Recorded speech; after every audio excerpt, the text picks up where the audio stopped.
সেখানে আমাদের এজেন্ট মুসলিম ছিলেন, নামে তো মানুষ বোঝা যায়, কিন্তু এজেন্টের নাম লেখা আছে একজন হিন্দু ভদ্রলোকের নাম। তো এজেন্ট নাম পরিবর্তন যে হয়ে গেল, তাহলে এটা এই রেজাল্ট সিটের বৈধতা কি? সে রেজাল্ট সিটে তো আমাদের প্রার্থীর স্বাক্ষর নাই, অন্য একটা স্বাক্ষর লিখে দেওয়া হয়েছে। এরকম ত্রুটিপূর্ণ রেজাল্ট সিটও আমাদের কাছে আছে।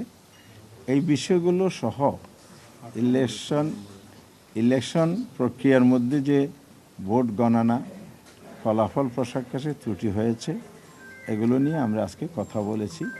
পার্টিকুলারলি 32টি আসন চিহ্নিত করা হয়েছে স্বল্প ভোটের ব্যবধানে, এখানে আমাদেরকে হারিয়ে দেওয়া হয়েছে, এটা আমাদের প্রার্থীদের বক্তব্য। সেখানে আল্লামা মামুনুল হক সাহেব, বাংলাদেশ খেলাফত মজলিসের যিনি প্রধান, জামায়াত ইসলামী সেক্রেটারি জেনারেল অধ্যাপক মিয়া গোলাম পরোয়ার আসন, ঢাকা 8 আসনের নাসিরউদ্দিন পাটোয়ারি, এই নামগুলো আপনারা জানেন, চিনেন, এই জন্য এগুলো বললাম। এই জন্য এই ধরনের আরও অনেকেই, যেগুলো আমরা তালিকা জমা দিয়েছি, কমিশনের কাছে বলেছি এগুলো রিকাউন্টিং করা হোক, পুনর্গণনা করা হোক।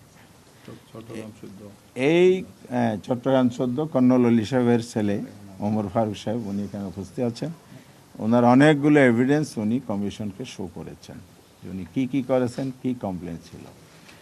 এরপরে প্রার্থী ব্যালট ইনভ্যালিড করার ক্ষেত্রে ঋণ খেলাফিদেরকে বৈধতা দেওয়া হয়েছে, দ্বৈত নাগরিকত্ব বৈধতা দেওয়া হয়েছে।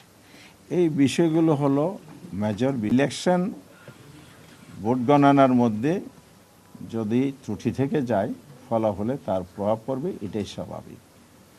রেজাল্ট শিটেও দেখা গেছে ঘষা মাজা, কাটাছিটা, ওভার রাইটিং, এবং অনেক জায়গায় যে অরিজিনাল এজেন্ট ছিলেন প্রার্থীর, তার স্বাক্ষর নেওয়া হয়নি রেজাল্ট শিটে।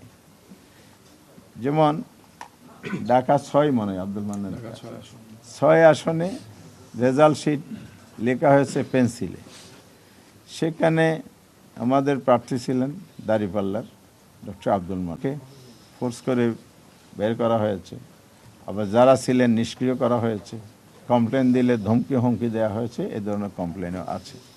অর্থাৎ সুষ্ঠু গণনার যেই সুস্থ পরিবেশ দরকার, সেটা কোথাও কোথাও ব্যাহত হয়েছে, এটা ছিল না। ফলে